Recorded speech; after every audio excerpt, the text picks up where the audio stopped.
All right, we want to switch gears here and talk about Duolingo. AI innovations powering Duolingo to all-time highs. The company revealing this week 2 new AI-powered innovations to the platform, which of course teaches over 40 languages as well as math and music. Now, since the announcement, the stock has seen price target hikes from both Evercore and Needham. And for more, I am thrilled to say we are joined now by Luis von Ahn. He is the co-founder, CEO, and chairman of Duolingo. So of those 2 innovations, let's start with video call with Lily. My understanding is basically it's a video call and I will be speaking with one of your characters. She has purple hair. Her name is Lily, and the goal really is conversation. And with that in mind, are you trying to target more advanced language learners who maybe already have a handle on conjugations and how to ask for the check? Yeah, we're trying to target everybody. The idea is historically, we haven't been able to get people to practice conversation very well with computers. But now with AI, you actually can have a conversation with a fully automated character.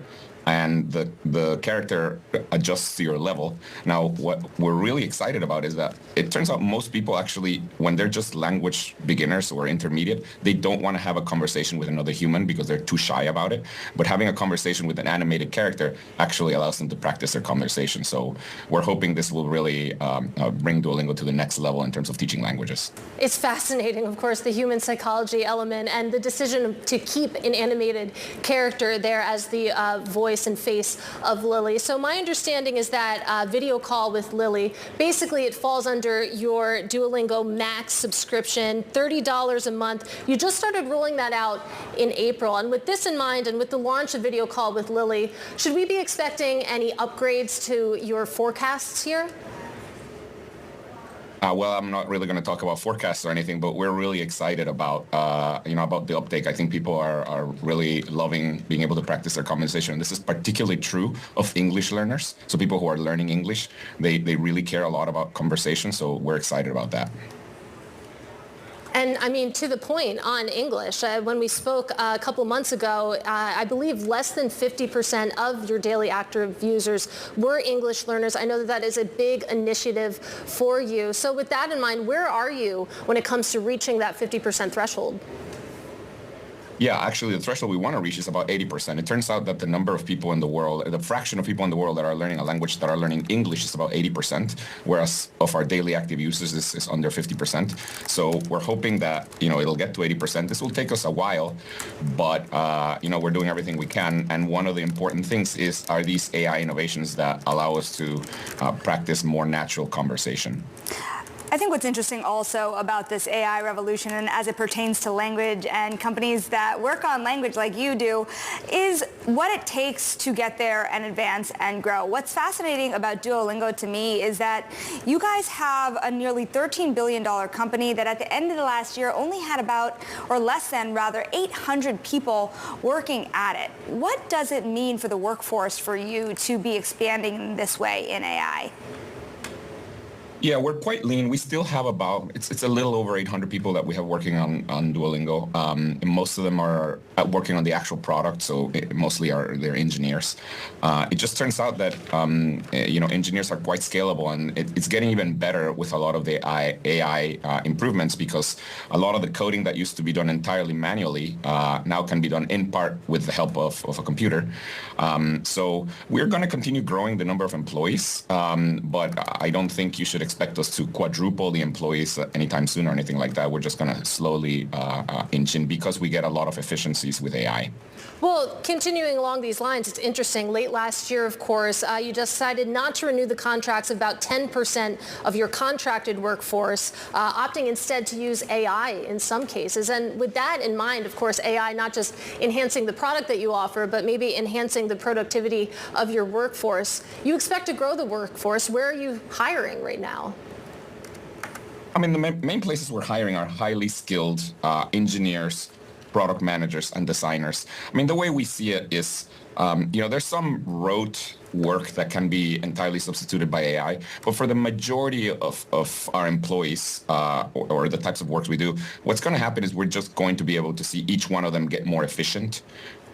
So we're not going to be doing anything like layoffs or anything. We're just going to get a lot more efficiency, because what happens is somebody who used to be an animator now can still be an animator, but they will be working on kind of the more conceptual stuff, as opposed to having to spend a lot of time on, tiny little movements of the characters, Luis, which now can be done mostly by AI. I'd love to go back to Katie's point a little bit as well about kind of the higher price tiers that you're offering people. What do you find people coming to Duolingo for? I'm a user myself. I want to learn Spanish. I use it every so often. I'm not using it in my job every day. Do you find people learning at these higher price tiers to get different jobs across the world? And is that a rationale for why people are willing to pay for it? Will employers pay for it?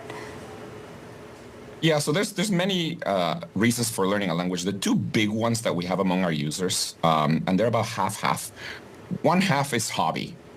These are people who don't actually need to learn a language, but they just think to themselves, well, I used to, play a lot of Candy Crush or do a lot of Instagram, and now I'm using Duolingo, and at least I'm learning some Spanish. That's one group. And then the other big group are people who are doing this to actually learn a language and doing so for either school or work. And usually those are people who are learning English. And so those are the two big buckets. It's easy to see that the people who are learning English are willing to pay because they really, they actually want to get a result. But it turns out that the people who are hobbyists are also interested in paying, because as with all hobbies, you usually get started with something, you get started small, but as you get more and more into it, you want to have more features, and then you end up paying. So we're seeing appetite to pay in both big groups. I'm glad you brought up Candy Crush. I'm not much of a Candy Crush player. I really like Two Dots, but that's a different conversation. But as part of course, the innovations that were announced this week, we mentioned Video Call with Lily. There's also Adventures, which are a mini game, Luis. So it's interesting that you're also trying to tap into that gaming mindset. Maybe people on the subway just want to have some fun here.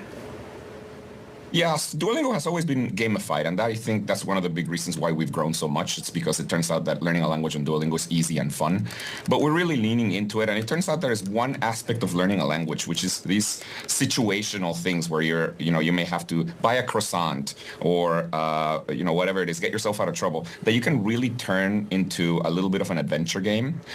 So some of the lessons are now going to be, as opposed to just having to do certain, translations or listening to things, you're going to be put into a full screen where you're in a situation where you may have to buy something or clean up something or ask for directions or something, and it's a whole game that you can fail, and it's pretty fun. And we don't have much time left, but I do want to talk a little bit about the stock movement. Of course, Duolingo shares hitting an all-time high this week, up mightily for the year. You take a look at what that means for market cap. As Sonali mentioned, you're close to $13 billion in market cap right now. You were under $7 billion a year ago. I know that you have plans to hire more, but is there any potential M&A in your future? I mean, look, we're always considering, how to expand to different things. As you mentioned, we historically have mainly taught languages. We, of late, now also teach math and music. We're always seeing what other subjects we can teach, and there may be some M&A opportunities there. However, there's nothing very specific that we're looking at. I mean, generally, we're just doing our thing and, getting better at our main market, which is teaching languages. All right, Luis, that's a good place to leave it. Really appreciate your time today. That, of course, is Luis von Ahn. He is the CEO of Duolingo.